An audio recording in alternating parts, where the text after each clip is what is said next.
Hello, beautiful souls, and welcome back to my channel. Today, we're exploring one of humanity's oldest spiritual beliefs, the evil eye. For thousands of years, people across Africa, the Middle East, Europe, Asia, and the Americas have believed that envy, jealousy, and negative intentions can have real consequences in a person's life. Perhaps you've noticed that sometimes when someone receives a promotion, starts a business, enters into a happy relationship, or experiences success, they suddenly begin encountering unexpected challenges. Many cultures have asked the same question: can the energy of jealousy affect another person? This belief is what many traditions refer to as the evil eye. But today we're going deeper than the blue eye amulets and social media trends. We're going to explore the meaning of the evil eye, what ancient religious texts say about it, how African spiritual traditions understood harmful energy, and practical ways to protect yourself spiritually while remaining grounded and empowered. Let's begin. So, what is evil eye? The evil eye is the belief that excessive envy, jealousy, resentment, or ill intention directed toward a person can negatively affect their well being, success, health, relationships, or prosperity. In many traditions, the person casting the evil eye may not even realize they are doing it. The underlying principle is simple: thoughts carry energy, intentions carry energy, and envy is considered one of the most destructive emotions a human being can harbor. While modern psychology may explain some of these experiences through social behavior, stress, sabotage, or unconscious bias, spiritual traditions throughout history have often viewed envy as something that affects both the person experiencing it and the person directing it. When discussing the evil eye, many people immediately think of the Mediterranean or Middle Eastern traditions. However, Africa possesses some of the oldest spiritual systems on earth, and many African cultures have long recognized the danger of jealousy, envy, and harmful intentions. In ancient Egypt, also known as Kemet, protection against harmful forces was a major spiritual concern. One of the most recognizable symbols from ancient Egypt is the Eye of Horus. The Eye of Horus represented protection, healing, restoration, spiritual sight, and divine safeguarding. While it was not identical to the modern concept of the evil eye, it reflected an understanding that individuals needed spiritual protection from harmful influences, unseen forces, and negative intentions. Ancient Egyptian texts contain numerous prayers and protective formulas designed to shield individuals from spiritual harm and maintain balance, known as ma'at. For the ancient Egyptians, spiritual protection was less about fear and more about maintaining harmony between oneself, nature, the community, and the divine. In the Yoruba spiritual tradition of West Africa, there is a profound understanding of the power of intention. The sacred teachings preserved within the Ifa tradition speaks extensively about maintaining good character, spiritual discipline, and protecting oneself from harmful influences. Yoruba wisdom teaches that envy and ill will can disrupt a person's spiritual path. Rather than living in fear, practitioners focus on cultivating what is known as iwa pile, meaning gentle and noble character. Good character itself is considered a form of spiritual protection. This is a powerful lesson. Many traditions focus on protecting ourselves from negative energy. Yoruba wisdom also reminds us to ensure we are not becoming sources of negativity ourselves. In the Holy Bible, the phrase evil eye appears multiple times in Scripture. In biblical teachings, the evil eye is often associated with greed, jealousy, selfishness, and envy. The book of Proverbs warns against associating with a person who has an evil eye, referring to someone whose heart is consumed by selfish motives. Jesus also taught that the eye is the lamp of the body, emphasizing the spiritual importance of one's perspective and intentions. The biblical message repeatedly reminds believers that envy corrupts the heart and distances people from spiritual truth.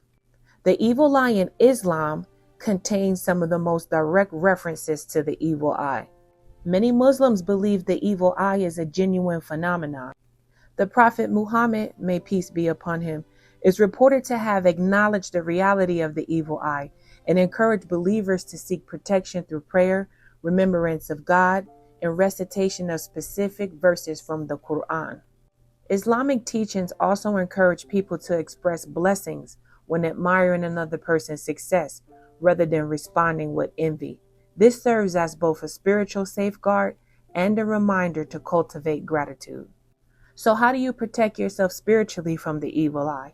Across cultures and traditions, the methods of protection are remarkably similar.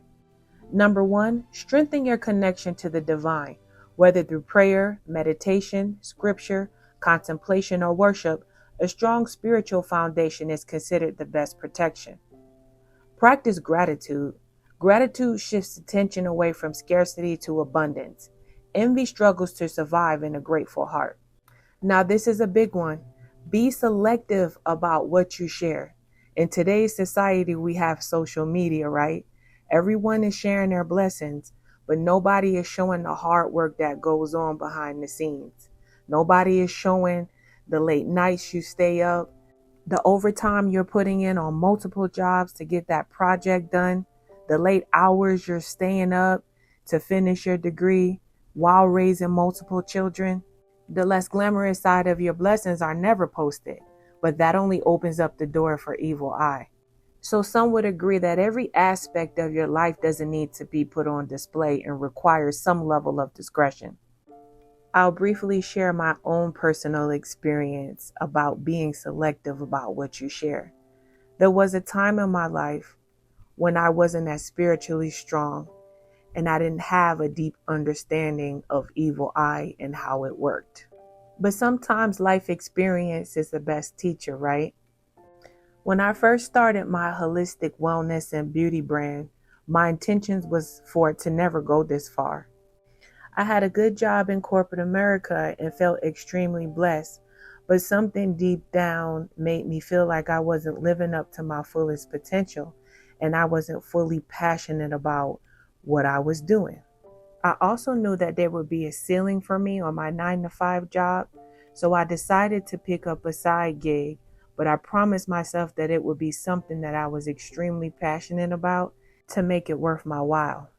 I got into the beauty industry as a licensed cosmetologist and did extremely well. I had entered several hairstyling competitions and won. I also made it to television before I even graduated cosmetology school.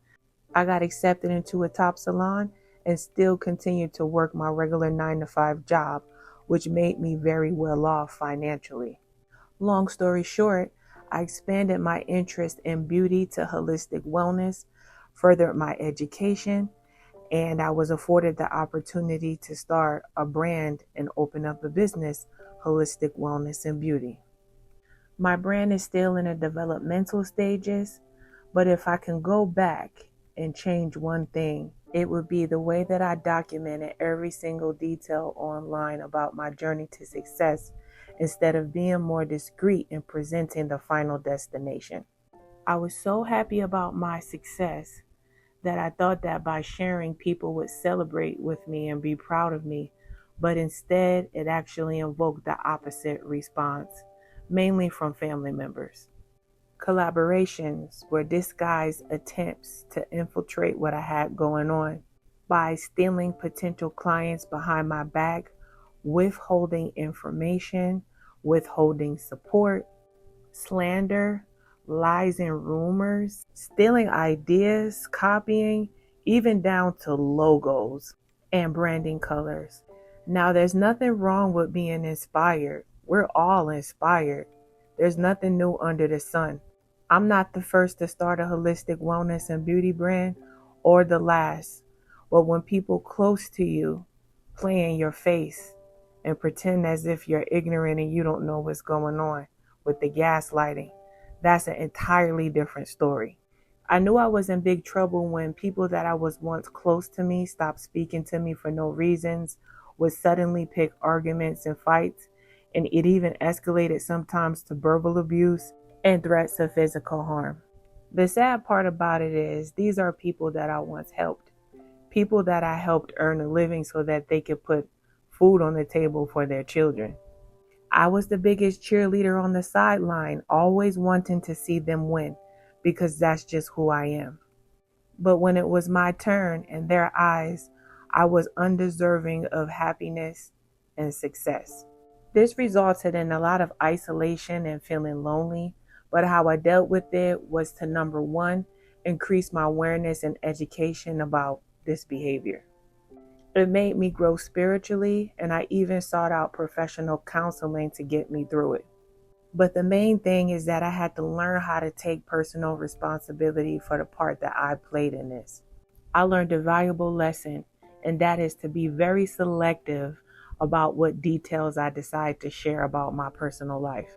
Your future goals and dreams deserve to be protected. That relationship you're in deserves to be protected. That book you're planning on writing deserves to be protected until you finally drop it. The belief that health issues could arise from excessive evil eye is real. I'm a vegetarian. I meditate, do yoga. I stay in the gym as much as I can. But for some reason, all of a sudden I started experiencing a lot of odd health issues, which even resulted in hospitalization at one point, at a time in my life where I should have been celebrating all of my hard work. Was this the result of evil eye? Some would say it's not a coincidence. But this can all be prevented. Another thing is that you have to maintain healthy boundaries. Pay attention to how people make you feel. Healthy boundaries are a form of self-respect and spiritual hygiene. Also, avoid becoming the source. One of the deepest lessons hidden within evil eye traditions is this: do not become what you fear. Celebrate other people's successes. Bless what you admire. Practice gratitude for your own journey. And the opposite of evil eye is not a protective amulet. The opposite of evil eye is a heart free from envy. So in closing, whether you view the evil eye as a spiritual reality, a psychological phenomenon, or a cultural tradition, one lesson appears across many civilizations, and that's to guard your thoughts, protect your peace, remain humble, stay spiritually grounded, and never allow another person's envy to become more powerful than your connection to the divine. If you've been experiencing persistent feelings of heaviness, emotional imbalance, sudden misalignment in your personal or professional life, or sense that things are simply not flowing the way that they should, you may be encountering energetic interference, often referred to as the evil eye. Whether you interpret this spiritually, energetically, or psychologically, the reality is this: your energy field can become influenced by external projections, stress, envy, or unconscious emotional transfer from others. When this happens, it can create confusion, fatigue, stagnation, or a feeling of being disconnected from your natural clarity and power. The important thing is to understand that this is not something to fear. It is something to become aware of and just realign. Through intentional grounding, spiritual hygiene practices, mindset recalibration, and emotional clearing, you can restore balance and return to your centered state of peace, protection, and personal strength. If this message resonates with you and you feel you may be experiencing these types of energetic imbalances, you do not have to navigate it alone. I offer one-on-one holistic life coaching telephonic sessions designed to help you clear stagnant energy, strengthen your inner alignment, and reconnect with your highest version of self. These sessions are intuitive, grounded, and tailored to your personal, emotional, and spiritual needs. To schedule a private one-on-one coaching session, you can reach out via email at mindbody1official@gmail.com or visit www.mindbody1official.com to book with me directly. Support, guidance, and clarity are available, and sometimes having the right mirror and support system is exactly what brings you back into alignment in yourself. Thank you for joining me on this journey through ancient wisdom, sacred teachings, and spiritual protection. Until next time, continue healing, growing, and becoming whole. And don't forget to like, comment, share, subscribe. This message was brought to you with peace, love, and blessings. Be